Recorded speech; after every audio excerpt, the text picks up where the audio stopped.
Seattle's winter rain had a way of erasing sound. It softened the rush of distant cars, muffled the cries of gulls circling over Elliott Bay, and made the world feel suspended, quiet, but never peaceful.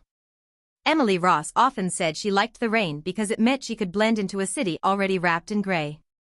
It made her invisible, and after what she had lived through, invisibility felt like safety. At 33, Emily carried herself with the careful composure of someone who had spent years learning not to take up too much emotional space. Students at Alder Ridge Middle School knew her as the patient counselor with warm eyes and a steady voice. She could soothe a panic attack in the hallway or gently coax a troubled child to open up. Parents trusted her. Teachers leaned on her. But those who watched closely, really watched, could see the fatigue just beneath the surface. A tremor in her breath when she locked her office door at night. The way her hand hovered over her phone before she put it face down, as though shielding herself from whatever might appear on the screen. Emily had left a relationship 6 months earlier, but some breakups didn't stay neatly sealed behind closed doors. Daniel Pierce. His name still carried weight in her mind like a stone she hadn't quite set down. To those who knew him casually, Daniel was the kind of man who drew admiration effortlessly. A charismatic tech consultant, always quick with a disarming smile or a self-deprecating joke, he seemed to glide through social spaces with an ease Emily once envied. He could charm a room before he even reached the center of it.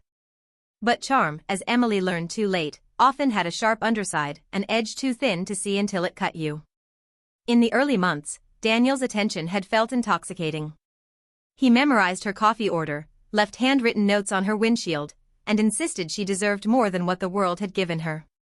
Yet over time, those tender gestures became indistinguishable from something more suffocating. The questions came first. Then the criticisms.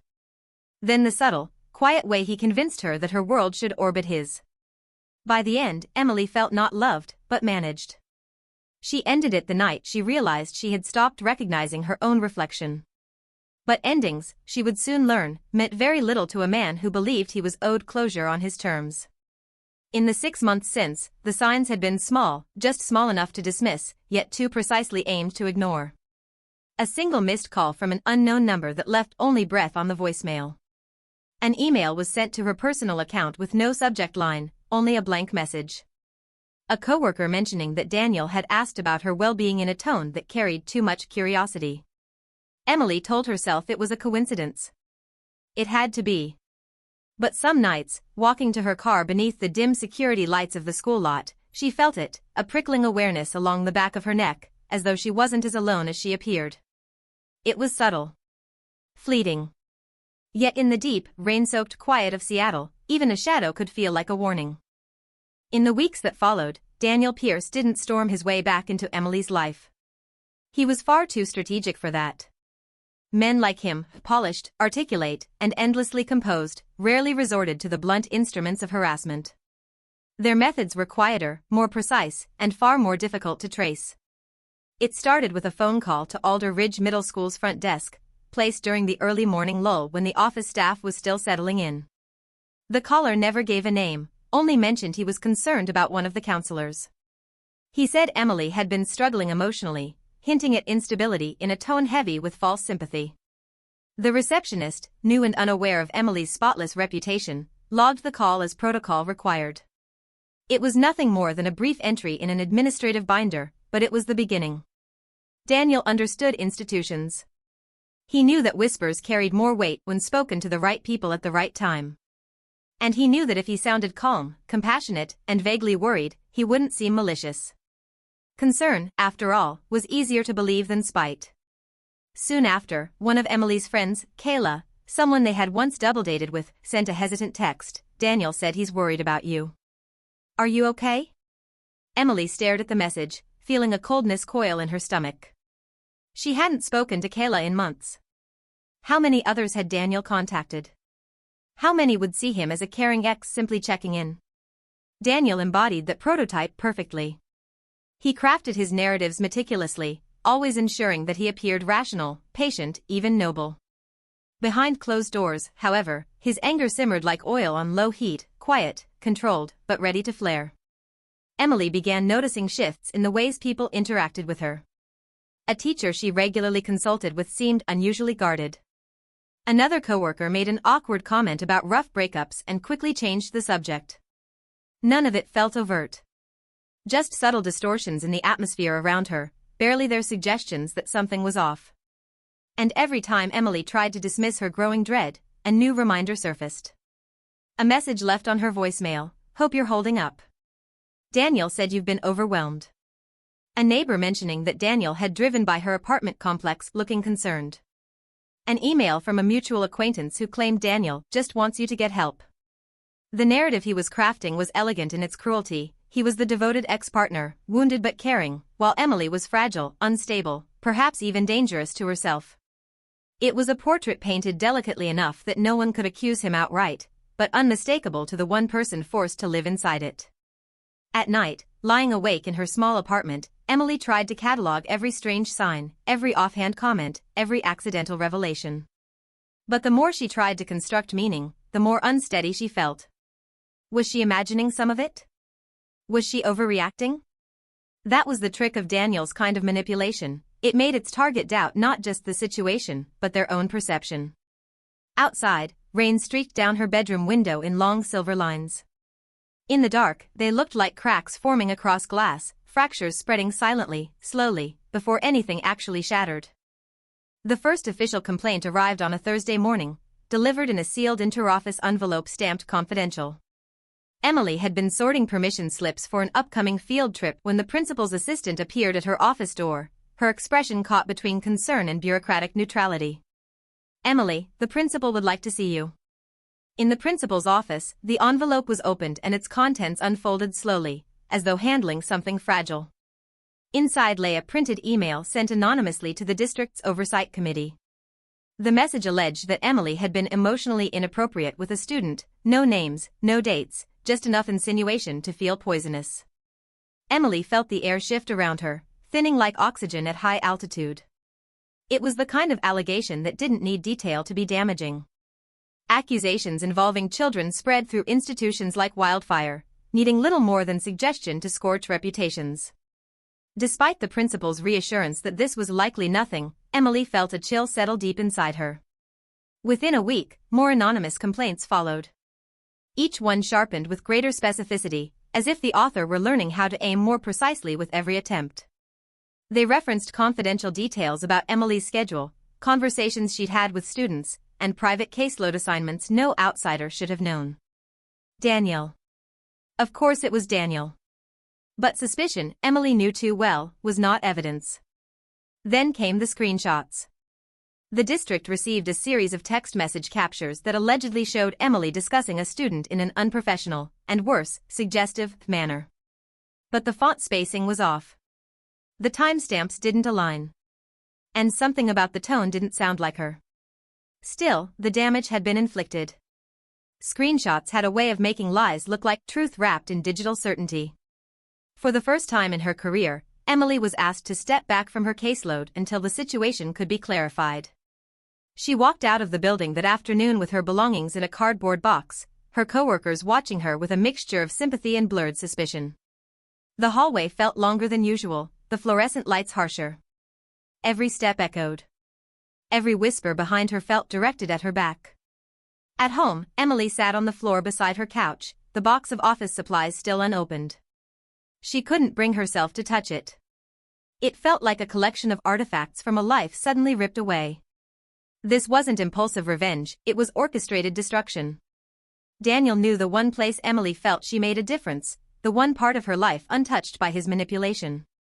And he had aimed precisely for it. She replayed every interaction, every quiet red flag she had once brushed off, his too calm reactions, his fixation on her work, the way he used to say, almost jokingly, "You act like you're better than me when you talk about those kids." The cruelty wasn't random. It was curated.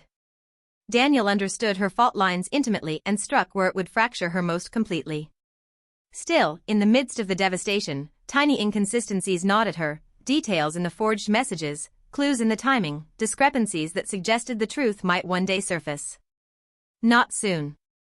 Not easily. But eventually. Emily wasn't ready to fight yet. But somewhere inside the fog of fear, a small, stubborn instinct told her this nightmare had a pattern, and patterns could be uncovered. For now, though, the walls felt closer than ever. She had never felt more alone.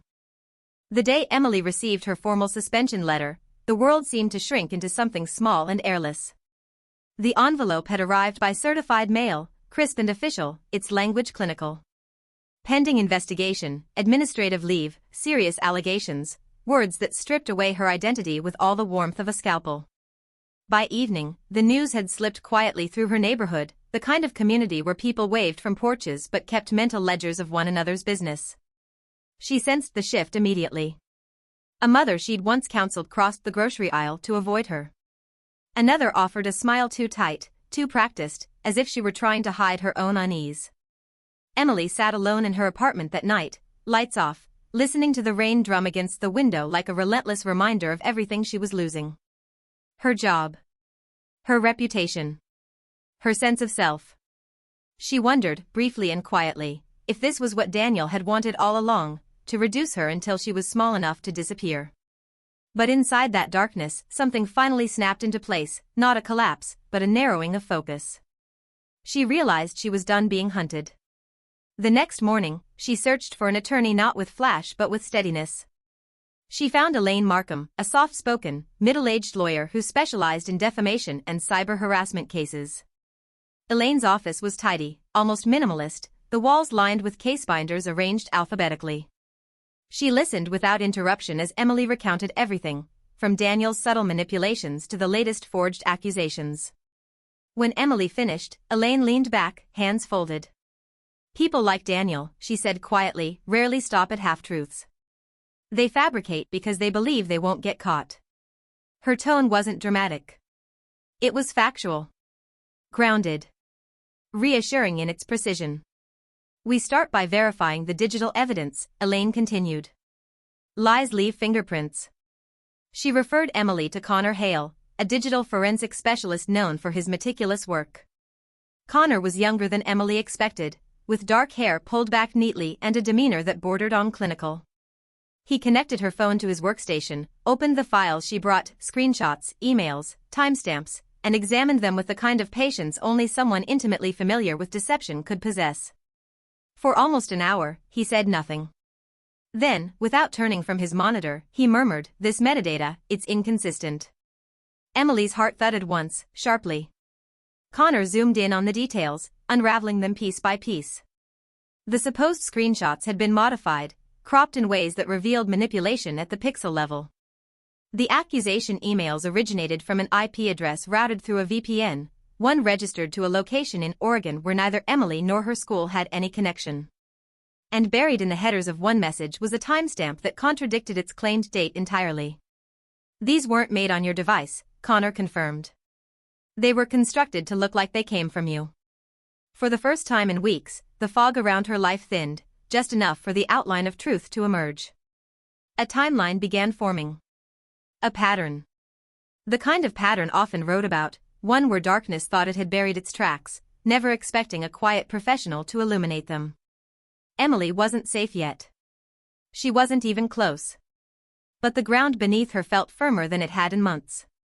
Someone finally believed her. And the truth, however small, had begun to speak. The work that followed was quiet and exacting, the kind of labor that belonged more to laboratories than to headlines. Elaine moved like a surgeon through files and phone records, her team requesting subpoenas and demanding logs with a patience that bordered on ritual. Where rumor had once swirled, facts began to collect, orderly, cold, and undeniable. Connor downloaded call histories and message records, then chased IP addresses through labyrinthine routing tables until each digital breadcrumb pointed to a place beyond coincidence. He mapped dates against Daniel's known movements. He compared timestamps on the forged screenshots to the server logs of the apps they had supposedly originated from. Each new cross-reference tightened the net. "There's a cadence to this," Connor said one afternoon, spreading color-coded charts across Elaine's conference table. "Look at the timing, messages sent at 2 a.m, always after he's posted on social media. The complaints hit the school within 24 hours of his concerned posts. It's deliberate."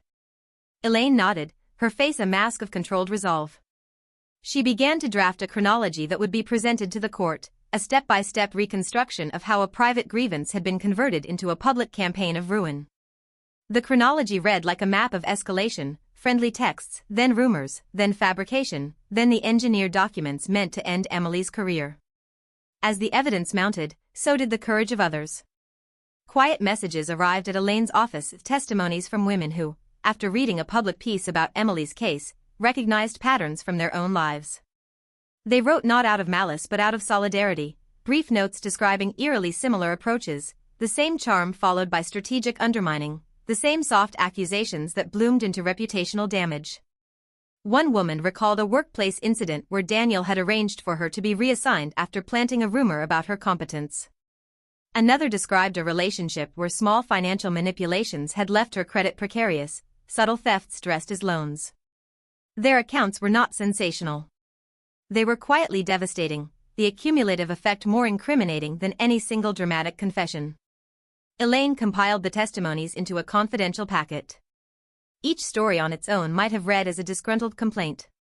Together they formed a pattern: predatory behavior recurring across contexts, a methodology of emotional control and public erasure.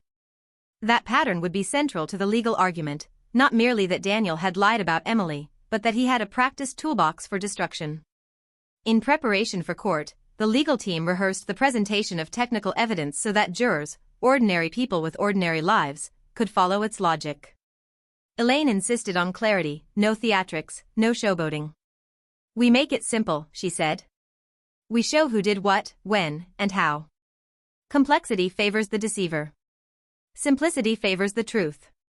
Meanwhile, Daniel's demeanor began to fray in ways subtle but telling. Once disciplined social media posts grew defensive, his public statements, once polished, now included odd, flaring lines of contempt. A man who had long kept his edges hidden now revealed a trace of impatience, an unquiet center that only deepened the portrait Elaine had assembled.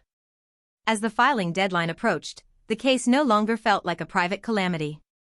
It had the weight of a cautionary tale about charm weaponized, about how a personable face could mask methodical cruelty.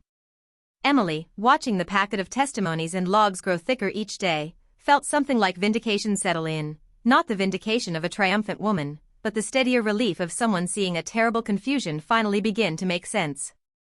The net was tightening. The question that remained was simple and terrifying: would the truth be enough when it finally met a courtroom? Courtrooms, often written, have their own gravity. A weight settles in the air the moment the gavel strikes, an unspoken demand for truth, even when truth arrives bleeding and reluctant. Emily felt that gravity the morning her case was called. She sat beside Elaine in the second-row pew, hands clasped, eyes fixed on the polished floorboards rather than on the man who had spent months dismantling her life. Daniel Pierce sat only yards away, immaculate in a tailored suit, his posture relaxed, his expression composed. To a stranger, he looked like the injured party, a man wrongfully dragged into legal chaos. It was a performance he had perfected. But masks held too long have a way of cracking under pressure. The proceedings began with forensic testimony, the kind of cold, methodical evidence Daniel had never imagined would unravel him. Connor Hale took the stand, unassuming in a gray shirt and dark tie. His voice held a steady cadence as he explained the discrepancies between Daniel's screenshots and actual metadata. "These images," he stated, pointing to enlarged displays on the courtroom monitors, contain duplicated pixel patterns inconsistent with unaltered text captures. The timestamps do not match the phone's internal clock at the time of creation. These were constructed, not captured. Daniel shifted for the first time, a small tightening of his jaw. Elaine followed with the digital trail, IP logs linking the anonymous complaint emails to a disguised network Daniel had used repeatedly over several months. A few jurors leaned forward as she described how the forged messages had been timestamped during windows that aligned precisely with gaps in Daniel's known schedule. Piece by piece, the scaffolding of his deceit was stripped away. Then came the witnesses. The first was a former coworker of Daniel's. She spoke quietly, almost apologetically, about his tendency to reshape situations when he felt slighted. Another woman testified with visible discomfort, explaining how Daniel had once created a rumor about her after she ended their brief relationship. Each account was simple, factual, not character assassination, but pattern recognition. Emily avoided looking at Daniel, but she felt his composure thinning.